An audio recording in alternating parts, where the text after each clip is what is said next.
এই এক হাতে দূর থেকে এখানে এই গুলি মারছে, এখানে বের হয়ে গেছে। ওই বোনের রক্ত নিয়ে আমি শুয়ে গেছি।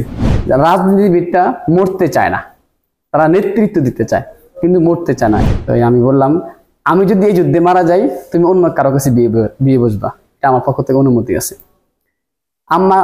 আমার কাছ থেকে আমি আগে বিদায় নিছি। 5 তারিখের ঘটনা আমি বলতে চাই, তাহলে আমাকে ফিরে আসতে হবে এর আগের 2 দিন আগের ঘটনায়। স্টুডেন্ট ইউনিভার্সিটি, অর্থাৎ ব্র্যাক ইউনিভার্সিটি, স্টুডেন্ট ইউনিভার্সিটি, যে শাহনওয়াজ ফাহাদ ভাই যখন মারা গেছে, উনি আমার পাশেই মারা গেছে। আমি আর উনি সহ একসাথে পানি খেয়েছিলাম। পানি খাওয়ার পর উনি বলতেছে, ভাই আমার একটা প্রতিষ্ঠান আছে, মাদ্রাসাতুল ফুনুন আল ইসলামিয়া ঢাকা। আমি বললাম, উনি আমাকে বললো আপনার প্রতিষ্ঠান একদিন দিতে হবে আমাকে। আমি তো অবশ্যই, আমার একটা কার্ড ছিল, ওনার কার্ড দিয়েছি। পানি খাচ্ছি আমি, উনিও পানি খেত। এই পানি খাবো এভাবে ঘুরলাম, ঘুরার সাথে সাথেই পিজিবি গুলি করে দিছে। তখন আমি সাধারণত কমি মাদ্রাসা পড়ুয়া, আর আপনি অবশ্যই জানবেন আমাদের কিন্তু বিধি নিষেধ আছে, যে আন্দোলন সংগ্রাম যাওয়ার একটা অনেক ব্যাপার স্যাপার আছে। তো ওইভাবে আসলে হয়তো সাহস হয়ে নেই, কিন্তু ভয় চলে গেছে কখন, যখন একটা আমার চোখের সামনে থেকে একটা ভাই গুলে গিয়ে সাথে সাথে পড়ে গেছে। তার সাথে এই কথা বললাম, এই তো মারা গেল, শেষ। তখন আমি একটা হিম্মত নিয়েছি, না, এই যুদ্ধে পিছপা হওয়া যাবে না। আমি বাসায় এসেছি, আমার স্ত্রীকে বললাম, আমার একটা মেয়ে আছে, আতিকা বিনতে শফিকুর রহমান। তো আমি বললাম, আমি যদি এই যুদ্ধে মারা যাই, তুমি অন্য কারো কাছে বিয়ে বসবা, এটা আমার পক্ষ থেকে অনুমতি আছে। আমার কাছ থেকে আমি আগে বিদায় নিছি। তো মা কান্না করলো। আর আমার যেটা প্রতিষ্ঠানের পরিচালক, আমার মাদ্রাসার শিক্ষক আছে, ম্যাম আছে, তো আমি আমার মাদ্রাসার সম্পূর্ণ কাগজপত্র রেডি করে রাখছি আগে। আর বাস্তবতা সত্য কথা হচ্ছে কি, আমার প্রতিষ্ঠানের বাসাওয়ালা যিনি, উনি শ্রমিক লীগের সভাপতি, উনি আমলি, একটা ভয় আছে। কিন্তু কেন যেন শাহনওয়াজ ফাহাদ ভাই মারা যাওয়ার পরে আমার ভয়টা কেটে গেছে।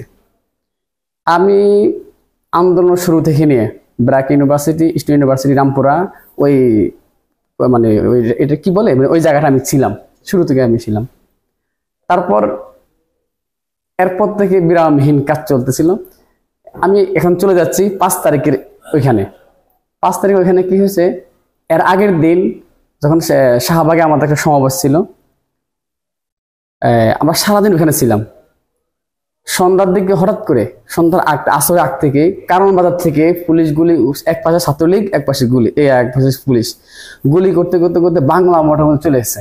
বাংলা মোটর যেটা, আমরা ওখানে ছিলাম।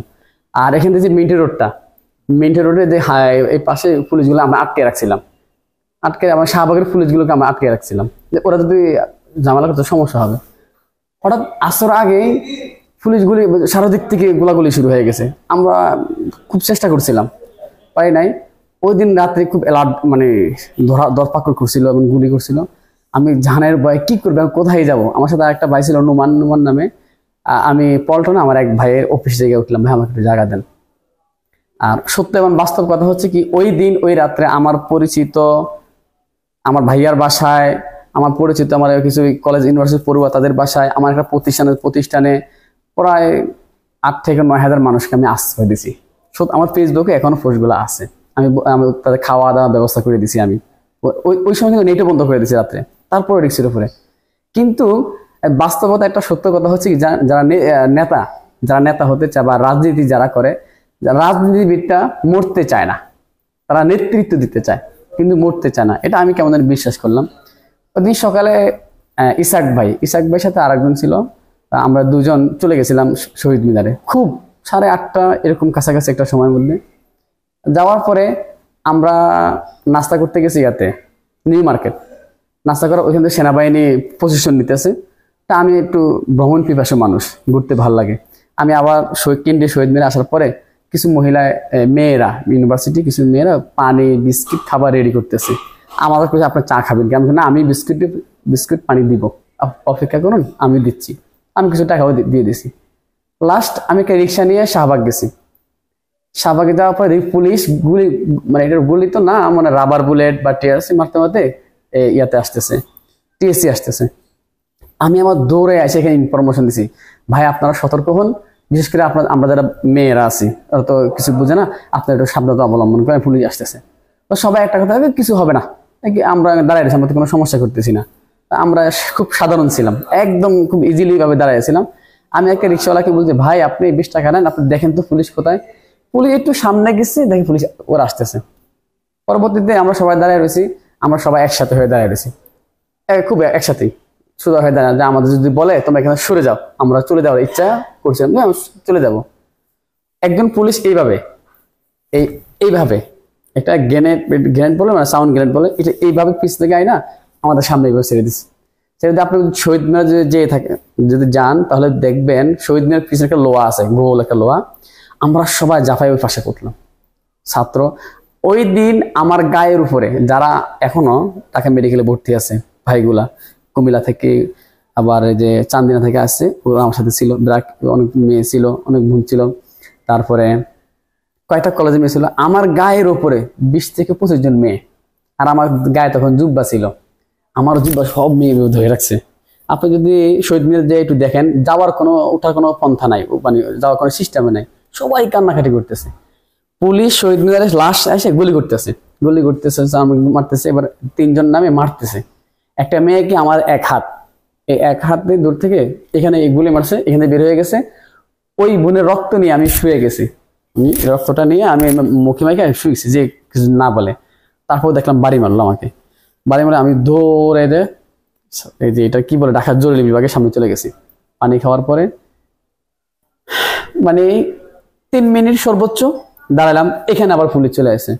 একটা সমন্বয়ক রিফাত ভাই সহকারে সম্ভবত একটা মিছিল আসতেছিল, হাসনাত ভাই সম্ভবত ওনার একটা মিছিল নিয়ে আসছিল, কিন্তু ওনারা আর এখানে আসতে পারে নাই। শেখ হাসিনা বানাইর থেকে স্নাইপার দিয়ে, আমার কাছে ভিডিও আছে এখনো, স্নাইপার দিয়ে গুলি করতেছে, নিচে গুলি করতেছে। আমরা দৌড়ে ঢাকা জরুরি বিভাগের ভিতরে ঢুকে গেছি। যমুনা টেলিভিশনের সাংবাদিক, নামটা আমি ভুলে গেছি, আবার বিবিসি যে সাংবাদিক, ওনাদেরকে আমি ডেকে ভিতরে ঢুকেছি। দেখেন লাশের সারি ছিল। ওই দিনই কোনো নিউজ কিন্তু, কালের কণ্ঠ কিন্তু, আমি 3 জন সাংবাদিক আমি ভিতরে ঢুকেছি, যমুনা, ডিবিসি নিউজ, কালের কণ্ঠ, ওনাদেরকে আমি চিনি। হ্যাঁ, আমাকে দেখেন, ওরা কেন ঢুকতে দিবেন, আপনি আসেন, আমাদের সাথে আসেন, আমি আপনাকে ঢুকাবো। আমরা জোর করে ঢুকায় লাশ দেখালাম, জরুরি বিভাগে দেখালাম, গুলি। ওই দিন অনেক মানুষ মারা গেছে, এমনকি সানকার ফলে কিন্তু আক্রমণটা বেশি হয়েছে। আমরা জরুরি বিভাগের সামনে দাঁড়াইছিলাম, পুলিশ আর্মস পোস্ট সম্ভবত, পুলিশ আর আর্মস জরুরি বিভাগের ভিতরে এক গুলি করছে আমাদেরকে। আমরা দৌড়ে দোতলায় উঠছি। পরে ওই জরুরি ঢাকা মেডিকেলের কর্মকর্তা যিনি বা স্যার, ওনারা আইসা এটা শান্ত করতে চেষ্টা করে, তাও হয় নাই।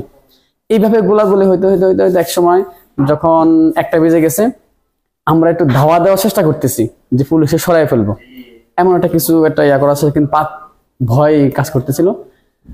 যখন 1:42 বা 55 হয়ে গেছে, তখন ফাতেমা আবেদিন নাজেলা, একজন বোন আমার, উনি ফোন করছে, একটু সাবধান থাকো, সেফ জোনে থাকো, সেনাবাহিনী ভাষণ দিচ্ছে, যে কোনো একটা ফায়সালা অবশ্যই হবে, ঠিক আছে। এই একটু ভয় কাটতেছে। সাহস করে আমরা, সামনে যারা পুলিশ ছিল, মানে এত জোরে জোরে বিভাগ থেকে আমরা প্রায় 250 থেকে 300 ঝাঁপাই পড়ছি ওদের সাথে, জরিবের সামনে ধাওয়া দিচ্ছে, ওরা দৌড়ে গেছে। ওই সময় বিশাল মিছিল, মানে বাচ্চা যখন দুধ খায়, দুধের জন্য কান্না করে না, ওয়া ওয়া করে কান্না করে না। আমি যখন মেইন রোডে উঠছি, মিছিল যখন বড় হয়ে গেছে, যখন শাহবাগে মোড়ে আসলাম, মানে কেন যেন আমার কাছে, মানে আমি বুঝি নাই, আমার অজান্তে আমি হাত ধরে আল্লাহর কাছে কান্না করতেছি। আর ওই দিন আমি বাস্তব সকালে কিন্তু মারা গেছিলাম। আমি পড়ছি লা ইলাহা ইল্লাল্লাহু মুহাম্মাদুর রাসূলুল্লাহ, পড়ে ফেলছি যে আজকে মারা যাবো, আজকে বাসায় ফিরবো না। কিন্তু যখন শাহবাগ মোড়ে আসলো, অনেক মানুষ হয়ে গেল, তখন আমার মনে এটা একটা মানে জানা সাহস হয়ে গেছে, এবং হিম্মত দেয় না, বিজয় আজকে হবেই হবে। আর এই অজান্তে কান্না, অজোরে কাঁদলাম। কেন কাঁদছি জানি না, মানে কান্না কেন, তখনও কিন্তু আমি জানতাম না যে বিজয় শেখ হাসিনা পালাইছে বা শেখ হাসিনা পতন, তখন জানতাম না বিষয়টা, কিন্তু কান্না করতেছি। মুনাজাত শেষ করার পর একটা ভাই, কিছু মেয়ে আমাকে থামায় পানি খাওয়াইছে। যখন এইভাবে মন নিলাম, তখন শুনলাম যে শেখ হাসিনা পালাইছে, পতন হয়েছে। আল্লাহর কাছে শুকরিয়া আদায় করছি। তবে বাস্তবতা, আমার বাসায় পুলিশ গেছে, ডিবি পুলিশ গেছে, আমার স্ত্রী খোঁজ নিয়ে আমার মাদ্রাসা হয়ে গেছে। আমি নিশ্চিত যদি এই আন্দোলনে আমরা হেরে যেতাম, আমাদের যে সমন্বয়ক যারা ছিল, যারা এই আন্দোলনে জড়িত ছিল, তাদেরকে প্রাথমিকভাবে হয়তো সাহস দিতে, হ্যাঁ কোনো সমস্যা নাই, কিন্তু ওদেরকে মেরে ফেলতো। আমি তো আয়নাঘরে থাকতাম, এটা বাস্তব। আর আপনি জানবেন যে কমি মাদ্রাসা পড়ুয়া কোনো আলেম বা কোনো ছাত্র এত বড় সাহস রিস্ক নিতে চায় না। ওরা চায় না কেন সেটা এটা কোনো অপবাদ দিচ্ছি না। আমার মানে এটা এতটা আন্দোলন দেখবেন মাদ্রাসাগুলো চলে দান দান ইয়াতে চলে। এখন যদি আমি আন্দোলন সাপোর্ট দিই তাহলে দেখে আমার একদিন ডোনেশন বন্ধ হয়ে যাবে, একটা ভয় থাকে, প্রতিষ্ঠানটা বন্ধ হয়ে যাবে। কিন্তু আমার থেকে ভয়টা কেটে গেছে যখন শাহনেওয়াজ ফাহাদ মারা গেছে, স্টেট ইউনিভার্সিটির ছাত্র, আমার চোখের সামনে। আপনার যমুনা টিভিতে একটা খবর প্রচারিত হয়েছে, ওইখানেও আমার আছে।